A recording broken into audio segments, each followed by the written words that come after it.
Սիրելի հայրենակիցներ, հարգելի գործընկերներ, նախ թույլ տվեք անդրադառնալ երեկ և այսօր դեռևս տեղի ունեցող իրադարձություններին և իհարկե եկեք ձևակերպեմ այսպես, մեր գործատուներից, այն է հանրությունից ներողություն եմ խնդրում, որ ականատեսն են լինում բովանդակային իմաստով որևէ հավելյալ արժեք չենթադրող բացառությամբ որոշ ելույթների իրավիճակի։ Եկեք մի հանգամանք միասին պարզենք և միգուցե կարևոր ազդակ տանք մեր հանրությանը։ Ինչ ենք տեսնում մենք նիստերի դահլիճում։ Մենք տեսնում ենք արարք, գործողություն, դրա վերաբերյալ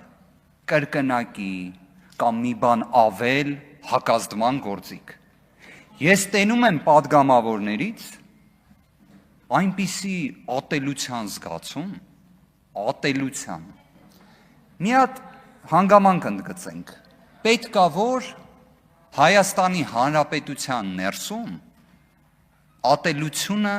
մեղմելուն ուղղված գործողություն լինի։ Բայց ավելի կարևոր հանգամանք կա։ Ընդհանրապես մենք տեսնում ենք, չէ, վերջին շրջանում միջանձնային բնույթի վեճերի հիման վրա մահվան դեպքերը շատացել են։ Խուլիգանության դեպքերը շատացել են։ Գիտեք դա ինչից է լինում, երբ պայմանականորեն անձինք որոշում են, որ պետք է օրենքը իրենց պատկերացմամբ վերցնեն իրենց ձեռքը։ Հիմա դուք կարծնեք, լավ, իսկ ինչ կարող էր տեղի ունենալ։ Ազգային ժողովը ելույթները կարող են լինել սուր, կարող են լինել վիրավորական, կարող են լինել անընդունելի եւ այլն։ Այդ ժամանակ ինչ է պետք անել։ Ուզում եք միասին ուսումնասիրենք, որովհետև մենք սահմանափակված ենք ազգային ժողովի կանոնակարգ սահմանադրական օրենքով։ Նախազգուշացում, խոսափողի անջատում, մեկ նիստի խոսափողից հանդես գալու իրավունքից զրկում։ Հիմա պատկերացրեք, եթե օրինակ Հայաստանի Հանրապետության դատարաններում բոլոր գործերը եկեք կարճենք, ամեն մեկս յուրովի այդ հարցերին անդրադառնանք։ Ամեն մեկս մենք ինչ ազդակ ենք տալիս հանրությանը։ Իդեպ շատ կարևոր հանգամանք եմ ուզում ընդգծել։ Նիստը նախագահելու շրջանակներում չափազանց կարևոր է ոչ թե իրավիճակը լրացուցիչ սրել, ես իդեպ իմ հենց նախնական ելույթի շրջանակներում որպես ազգային ժողովի նախագահի տեղակալի թեկնածու ինչ էի ներկայացնում, որ չպետք է լինի որևէ մի խմբակցության նկատմամբ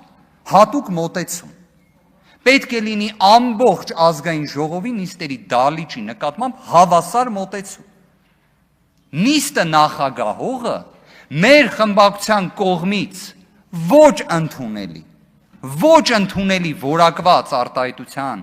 հաջորդող ժամանակահատվածում ինչ արտահայտություններ արեց։ Ինչ արտահայտություններ արեց, դուք դա լսել եք, ես դա չեմ կրկնի։ Իդեպ ինքս իմ մոտեցման հետ կապված մի կարևոր ձետալ էլի բացահայտեմ։ Նախընտրական քարոզարշավից ենք խոսում։ Նախընտրական քարոզարշավի շրջանակներում, որ խոսվում է իբրև մենք ենք ռադիկալացման տարե, դուք էլ եք տարել, այ մենք նույնիսկ ասեմ չենք տարել։ Ես հիշում եմ այն խոսույթը, որը հրապարակավ ներկայացվում էր, ես դրա դեմ իրավական գործիքակազմով եմ արձագանքել։ Իդեպ երբևէ դրանք նորից չվերարտադրելով, ես ինքս հրապարակավ այդ խոսույթը երբեք չեմ վերարտադրել։ Բայց հիմա մի կարևոր հանգամանք էլի ընդգծեմ։ Դուք պատկերացնում եք ինչ եք անում։ Դուք ձեր գնահատմամբ սխալին սխալով եք արձագանքում։ Դուք ձեր գնահատմամբ ոչ ճշտին նույնությամբ կամ մի բան ավել եք արձագանքում։ Գիտեք, երբ պետության եւ իրավունքի տեսության ամենասկզբնական ժամանակահատվածն էր, մարդիկ ասում էին կեցության կանոնի համար պետք է լինի կարգ։ Դուք այդ կարգը չեք պահում։ Մենք իդեպ հատուկ ուզում եմ ընդգծեմ, մենք ոչ թե պայմանավորվածություններ ենք դիտարկում, բարևարկության հետ կապված եւ այլ։ Մենք ի սկզբանե ենք տենց մոտեցմամբ եկել։ Ի սկզբանե։ Մի հատ խնդրեմ ավելին, մի հատ համեմատեք այն խոսույթը, որը ներկայացվել է հավաքական ձեր կողմից, հավաքական առանց անձերի նայելու։ Եվ հետո նայեք կրկին հավաքական այն խոսույթը, որը մեր կողմից է ներկայացվում։ Ես ուզում եմ հասկանամ, օրինակ, երբ հնչեց արտահայտություն, թող ներեն ինձ մեր հայրենակիցները, փուռը տալ։ Ձեր կարծիքով նշվածը մեր հայրենակիցներին արժանի խոսույթն է։ Երբ հնչեցին արտահայտություններ իդեպ, հենց ինձ վերաբերող, դրանք ձեր կարծիքով վիրավորական չէին, արդյոք այդ ժամանակ մեր արձագանքը նա էր, որ դրան անպայմանորեն սենց հերթով բոլորս արձագանքենք, ոչ, որովհետև իսկապես եթե վիրավորանքին վիրավորանքով ես պատասխանում, տենց մինչև ուր ես հասնում, այն, որ այստեղ պետք է հնչի սուր քաղաքական խոսույթ, այն, որ այստեղ պետք է հնչեցվի ձեր քաղաքական պատասխանատվության վերաբերյալ, դա ակնհայտ է, այն, որ նշված ծանրությունը դուք եւս ունեք, դա ակնհայտ է։ Ես ուզում եմ հասկանամ ինչի դրա պատկերացումը որևէ մեկը չունի, այլ հարց, արդյոք քաղաքական խոսքը կարող է հնչի այնպես, որ վիրավորական չլինի։ Ես մի անգամ այս հարցին անդրադարձել եմ։ Դա ոչ թե մեր ցանկությամբ է, օրենքն է ասում։ Հիմա կամ մի հատ եկեք այս պրոյեկցիան էլ անենք, թող ներեն ինձ կրկին մեր հայրենակիցները, որովհետև ծանր օրինակ եմ բերելու։ Երբ մենք խոսում ենք զինված ուժերում, մահվան դեպքերի մասին, որը թշնամու կրակից չի, դուք պատկերացնում եք նույն ազգային ժողովը ինչ օրինակ պետք է ծառայի, ինչ օրինակ, վիրավորանքի, թե օրենքով նախատեսված կարգի պահպանման, ու ամենակարևորը,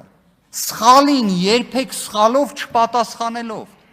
այդ որպես աքսիոմա պետք է դիտարկվի։ Հիմա անդրադառնալով տնտեսական բնույթի հարցերին, ես իդեպ տնտեսական բնույթի հարցերից երկու կոմպոնենտ պետք է ընդգծեմ։ Առաջինը սեփականության իրավունքի պաշտպանություն։ Պաշտպանված է Հայաստանում սեփականության իրավունքը։ Եթե Հայաստանի Հանրապետությունում հնարավոր է մասնավոր ընկերությունների գույքը ուղղակի վերցնել, ընդհուպ մինչև խլել, չի կարա պաշտպանված լինի։ Դրա ազդեցությունը ո՞րն է տնտեսության վրա։ Քանի արդեն տենց օրինակ գիտենք, իդեպ որոնք դուք բարձրաձայնում եք։ Մյուսը, դատարանները Հայաստանում անկախ են, արդյունավետ են, քաղաքացիական գործերով, մինչև քրեական գործեր, մինչև վարչական գործեր։ Իդեպ միջազգային ցանկացած օտար երկրա ներդրող, առաջինը դա է մտածում, մինչև ներդրում անի։ Ես կարծում եմ, պարոն Թունյան, դուք պետք է ասեք, Հայաստանում օտար երկրա ներդրումները շատ են,